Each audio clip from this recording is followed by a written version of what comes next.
Hora de Saúde. Oferecimento Neurogênesis. Com base no alicerce do ensino, pesquisa, assistência, tem a solução neurológica para você.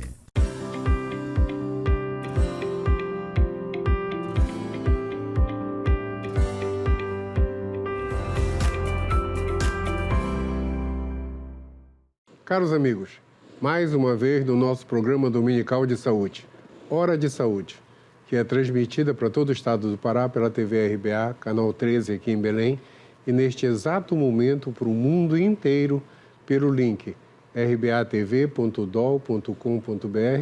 ou o outro link dol.com.br, DOL, D-O-L, de Diário Online.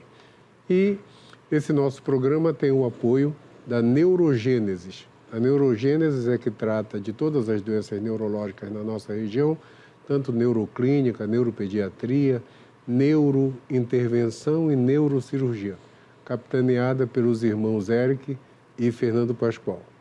E a nossa convidada de hoje, aliás, antes eu quero fazer um comentário, porque eu faço todo domingo e gosto disso.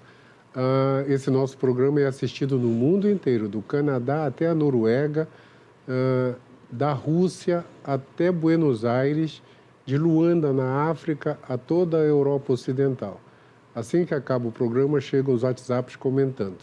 Isso nos deixa assim, bastante felizes por causa disso. O programa já vai fazer 5 anos.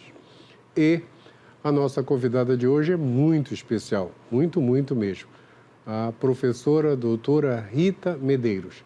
A Rita é professora de Doenças Infecciosas da Universidade Federal do Pará, é médica do Núcleo de Medicina Tropical, tem formação, ela foi minha aluna e depois ela fez mestrado e doutorado no Instituto Pasteur da França, e a Rita comandou esse período de crise do coronavírus na universidade. Ela foi a presidente da comissão que cuidou desse período todo. Rita, primeiro, super obrigado, querida, mais uma vez. Bom dia, por você Eduardo. vir aqui. Obrigado mesmo. Obrigada a você. E eu te chamei por 2 motivos básicos. Pelo monkeypox, pela varíola dos macacos, pela volta do coronavírus e pelas vacinas antipoliomielite que, de repente, o pessoal parou de tomar. Exato. Desespero total. Muita coisa, né? Acontecendo. Muita coisa. Então, isso é tudo da tua área. Me fala primeiro, o monkeypox, a varíola dos macacos, como está isso aí? Diminuiu bastante o número de novos casos, isso era esperado, por ser um vírus de transmissão difícil, que certo. Precisava de contato muito próximo.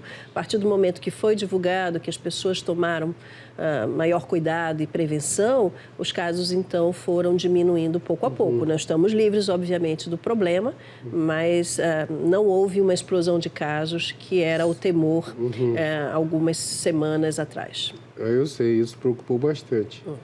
E uma preocupação que nós tínhamos, o Sírio, o contato de todo mundo, né? Eu já fui algumas vezes no Sírio, a minha esposa vai sempre na transladação. Eu também. Eu já senti alguns apertos. Uma vez eu fiquei imprensado na grade ali na frente do Hospital Baradei, foi um desespero. Mas tudo bem. Todo mundo tem um episódio desse para contar. Todo mundo tem um episódio desses para contar. Mas é isso. Aumentou a prevalência do coronavírus por causa disso? Sim, nós já tínhamos notificação de casos antes do Sírio e, obviamente, com tanta aglomeração, não só aglomeração, as festas de família, muita gente de fora, muita reunião aqui e acolá, isso tudo, com certeza, favoreceu uma explosão um pouco mais rápida de casos nesta última semana. Então, certo. A gente tem visto um aumento considerável de casos, felizmente, por enquanto, somente casos leves e moderados, sem impacto nenhum na rede de saúde para internação hospitalar, por enquanto. E a gente imagina que vai continuar assim por conta das vacinas. Né? Exatamente, graças às nossas vacinas contra coronavírus. Agora, falando de vacina, que é um assunto mega importante. Rita, por incrível que pareça, eu tenho amigos do meu convívio, do nosso convívio, que não tomaram as vacinas. Eu tenho agora não são amigos, são conhecidos que ainda tomam ivermectina até hoje, com todo o risco de transplante de fígado que o pessoal está falando por aí.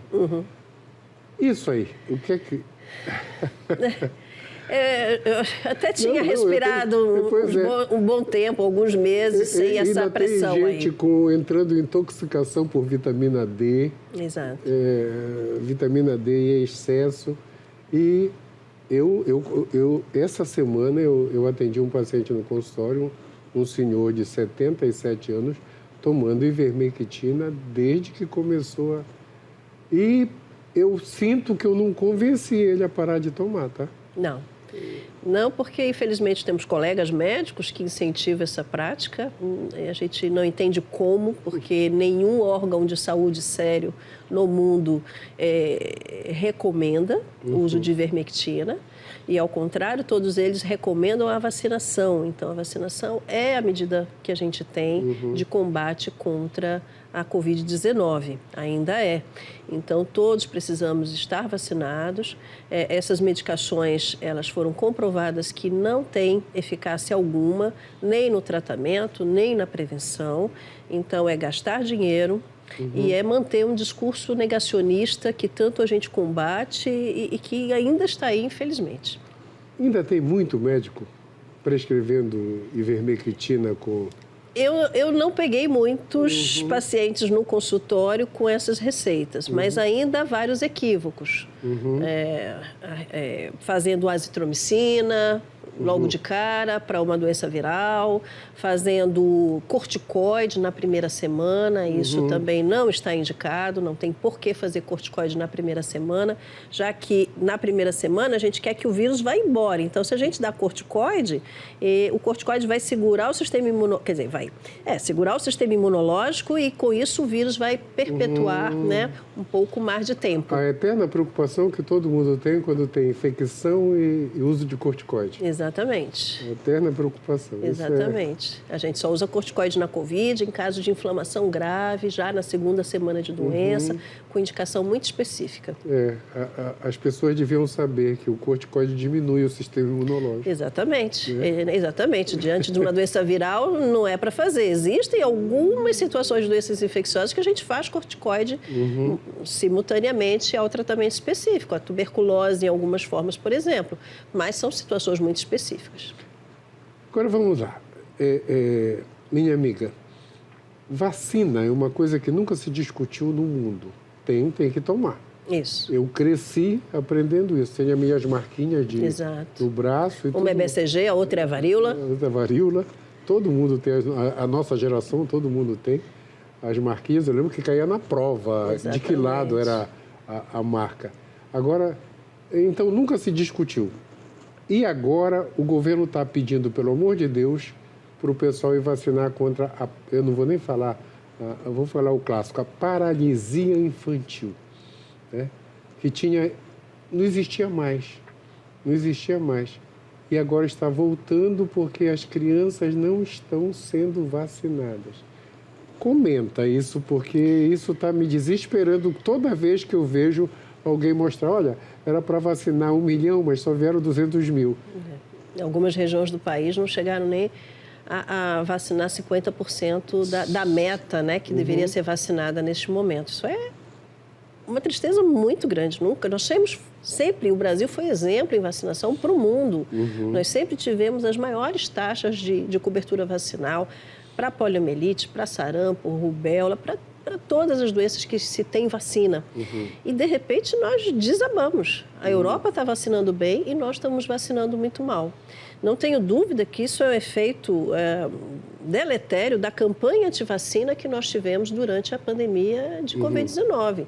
Então, aquela demonização voluntária da vacina contra a Covid fez com que as pessoas desacreditassem por tabela nas vacinas para outras doenças. E isso nos traz um problema muito grande com a ameaça do retorno da poliomielite, do sarampo que já estava aí, que pode piorar o cenário, da rubéola e tantas outras doenças que a gente pode prevenir com vacina.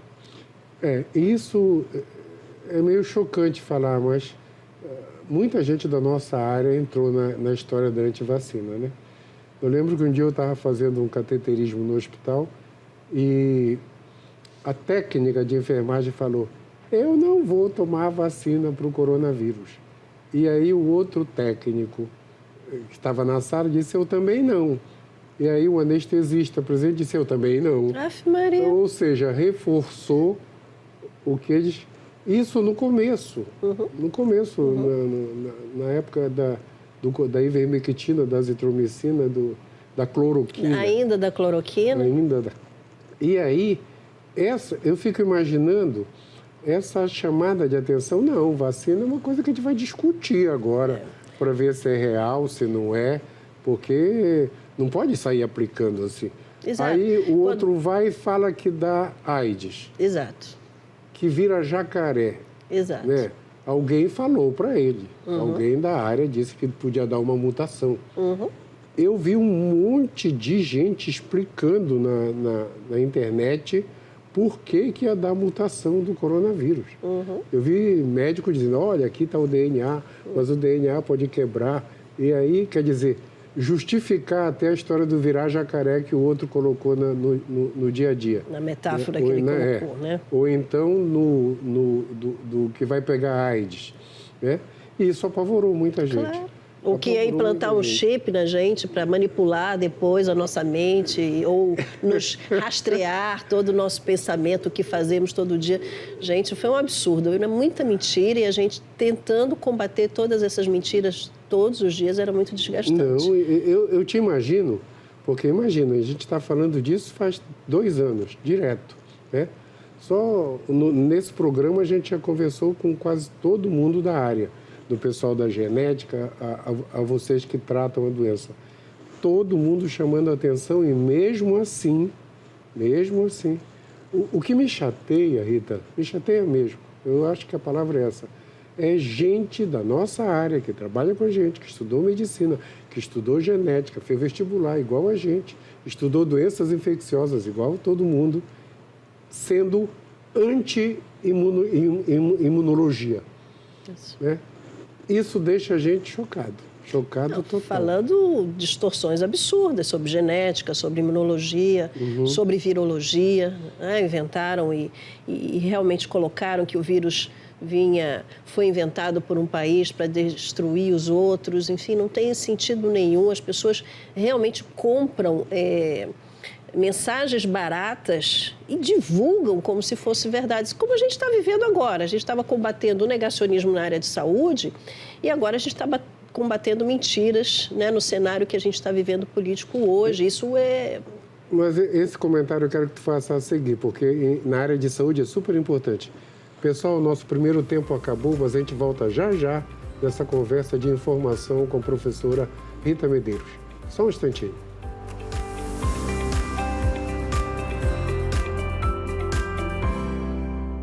Hora de Saúde. Oferecimento Neurogênesis. Com base no alicerce do ensino, pesquisa, assistência, tem a solução neurológica para você.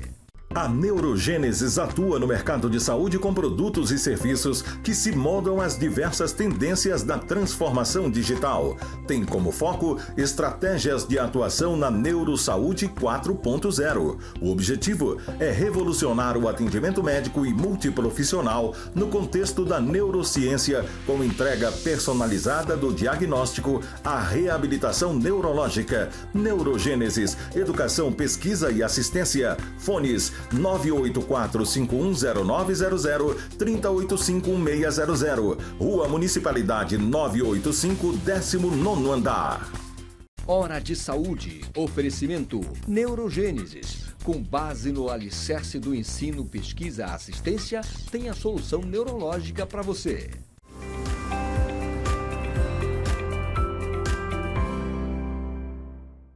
Voltamos nessa super conversa de informação, aliás, super informações, com a professora doutora Rita Medeiros, minha colega da Universidade Federal do Pará e uma das médicas deste país mais importantes na área de doenças infecciosas.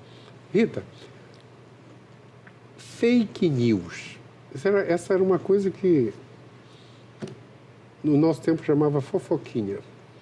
O problema é que fofoca depois Tem um ditado que diz que 1000 mentiras viram uma verdade, né? Então, fake news está cheio. E o que é pior, gente da nossa área, o que me deixa, eu vou usar de novo a palavra, o que me deixa chateado é gente da nossa área, médicos ou da área de saúde, pesquisadores da área de saúde, divulgando e falando fake news sobre saúde, sobre educação. O que nós fazemos? Nós mexemos com saúde e educação. Nós estamos num buraco negro há 4 anos, em termos de social, economia, floresta. Na educação, na universidade? A universidade. Meus alunos não têm mais bolsa de nada. Os meus alunos, eu falo para a turma atual, os meus alunos há 6, 7 anos atrás, eles passavam as férias de janeiro nos Estados Unidos e as férias de julho na Europa, porque eles tinham bolsa de intercâmbio. A universidade cobrava só o inglês deles. E eles iam para lá. Eu lembro que quando o Massa, aquele pino do carro do Rubinho entrou na cabeça do Massa, eu tinha 3 alunas no pronto-socorro, onde o Massa foi atendido lá em Budapeste. Entendeu? Então, acabaram as bolsas de iniciação científica, acabaram as bolsas de mestrado, de doutorado. Nós tínhamos 2.000 pessoas no exterior em doutorado que perderam as bolsas. As minhas pesquisas estão todas paradas porque não tem recurso. Não existem editais novos para a pesquisa. Não existe, acabou. Acabou. E isso, além disso, o mais grave é que hoje está faltando dinheiro até para pagar a conta de luz e água das universidades. O corte foi tão intenso que corre o risco de algumas universidades terem que fechar por conta desse corte absurdo do orçamento das universidades e de institutos de pesquisa. E isso aí nos deixa, não era para a gente estar comentando isso aqui, mas nos deixa desistir. Nós que mexemos com saúde e somos professores de uma universidade federal, isso deixa a gente deprimido hoje. Totalmente. Desesperançosos. Como é que vai ser? Como é que vai ser? Depois, vai piorar? Como é que é? É isso que está preocupando. Isso que está preocupando. Como é que vai ser? Tá? Porque o Mandetta, que foi ministro da Educação... Da Saúde. A Saúde, que até virou um heróizinho no começo, na realidade ele foi escolhido para privatizar o SUS. Não deu porque chegou a pandemia. Mas os meus amigos políticos lá de Brasília me contaram que ele foi escolhido para privatizar o SUS. A ideia dele era privatizar o SUS. Imagina a população brasileira que depende do SUS no momento crítico da pandemia, se não fosse o SUS. Não, eu não sou. Quando eu converso com os meus amigos da história das privatizações, eu até concordo com privatização quando a gente chegar no nível da Noruega, da Islândia, da Finlândia, da Holanda. O que é fundamental para a manutenção da sociedade é necessário estar na mão dos Estados. Mesmo países nós não temos, europeus fazem isso, têm as suas estatais até hoje. Nós temos uma quantidade enorme de população ainda analfabeta. Certo? Enquanto nós não tirarmos, nós temos 30 milhões de pessoas passando fome. Eu acho que enquanto tu não alimentar o povo todo, enquanto as estatais são necessárias, você não pode sair. Eu estou falando isso porque o meu medão, estou usando o termo jovem agora, meu medão é privatização das universidades. E isso já estão falando. Eu, num dessas matérias que mandam para a gente da internet, né, o pessoal quer enquadrar, o termo usado é esse, as universidades federais. Isso. Porque só tem professor de esquerda. Imagina. É o mantra deles, né? De que há só esquerdistas numa universidade. Mas a universidade é de diálogo livre, né? Sempre foi. E a gente tem que... Não tem fake news, tem discussão para desenvolver o pensamento crítico. E o pensamento crítico ele precisa estar em qualquer profissão, qualquer cidadão que a gente vá colocar na sociedade depois que tiver o diploma na mão, né? Então, a universidade é um local de diálogo, de desenvolvimento de ideias, enfim.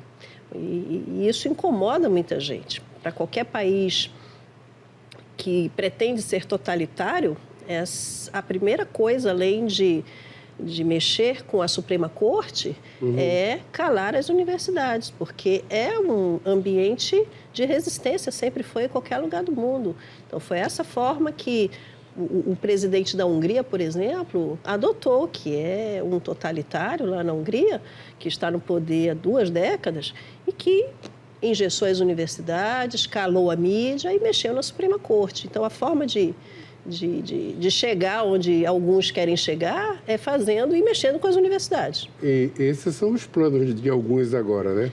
Infelizmente, sim. É isso que o que é incrível é que pretende se utilizar de um processo democrático para depois estabelecer a sua autocracia, né? O seu autoritarismo e impor as ideias sem que a sociedade... Passar a boiada, como falou o outro. Exatamente, esse é o termo, passando a boiada. Eu fiquei chocado quando eu descobri que o ex-ministro de passar a boiada teve mais votos que a Marina na eleição. Exato. Teve mais votos que a Marina na eleição. A Marina foi candidata a presidente da República. Todo mundo conhece. Exatamente. E o ministro teve mais votos que ela. E o outro, das 600 e poucas mil mortes, virou o deputado mais votado no Rio de Janeiro. O ex-ministro da Saúde, completamente incompetente na condução do processo, que não entendia absolutamente nada do problema.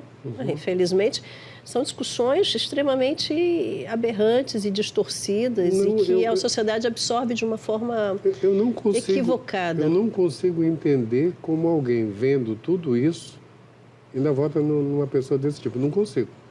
Né? Nós que somos da universidade, a gente não precisa discutir a universidade, começa pelo Paulo Freire, educando o povo, né? Educando o povo, fazendo o povo pensar, fazendo ele saber, né, que é necessário.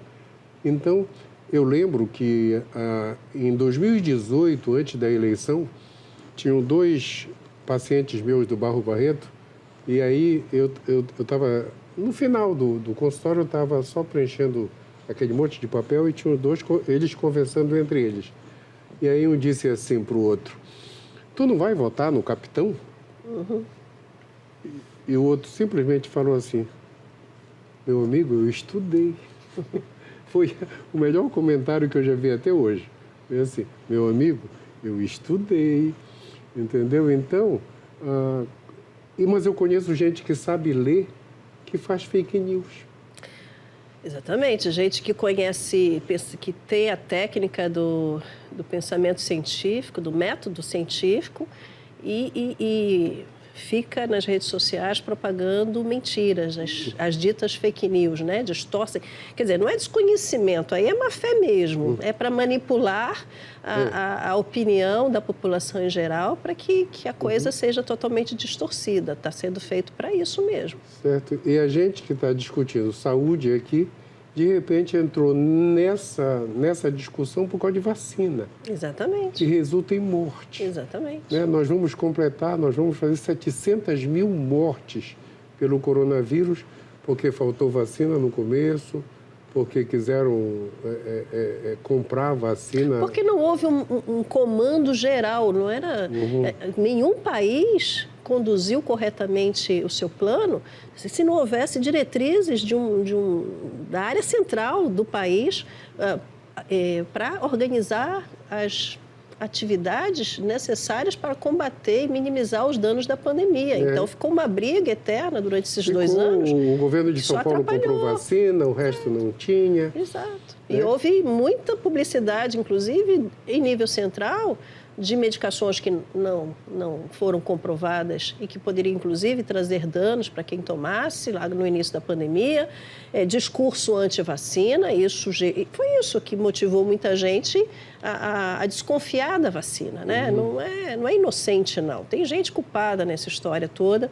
Nós poderíamos, sim, ter um cenário muito menos danoso, né? E com menos mortes se o discurso e as diretrizes e as ações fossem outras.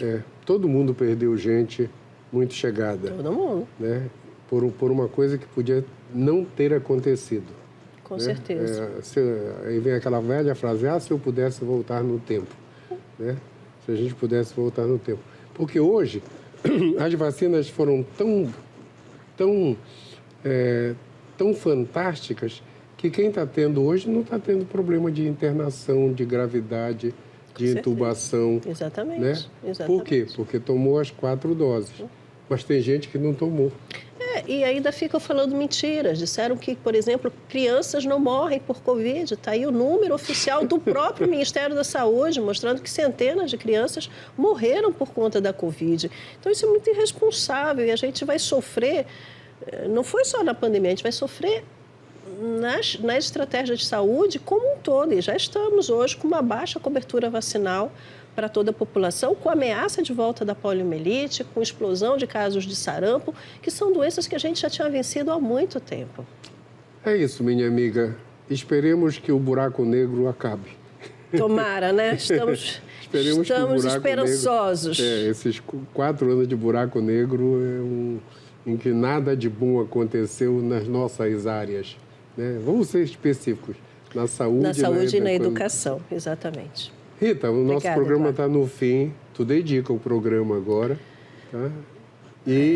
É uma responsabilidade muito grande, né? Eu dedico à verdade, ao bom senso, ao momento que vivemos, que as pessoas realmente reflitam no futuro deste país e que a gente quer saúde, educação e segurança para toda a população. E não podemos falar de saúde sem falar da miséria, da fome e tantas outras coisas que, infelizmente, são cotidianas e cada vez se intensificam mais neste país. Espero que tenhamos dias melhores. É a nossa esperança, né? Pessoal, a professora Rita disse tudo. Eu acho que nós comentamos o que nós achamos que de informação pública. Eu sempre falo que esse programa é um programa de informação pública, de utilidade pública, para as pessoas saberem das coisas na área de saúde, como a gente está passando agora para vocês. O programa acabou, uma semana iluminada e domingo que vem, juízo ao voltar. Minha mãe falava assim, juízo, domingo que vem. Semana iluminada para todos. Tchau. Hora de Saúde. Oferecimento Neurogênesis. Com base no alicerce do ensino, pesquisa, assistência, tem a solução neurológica para você.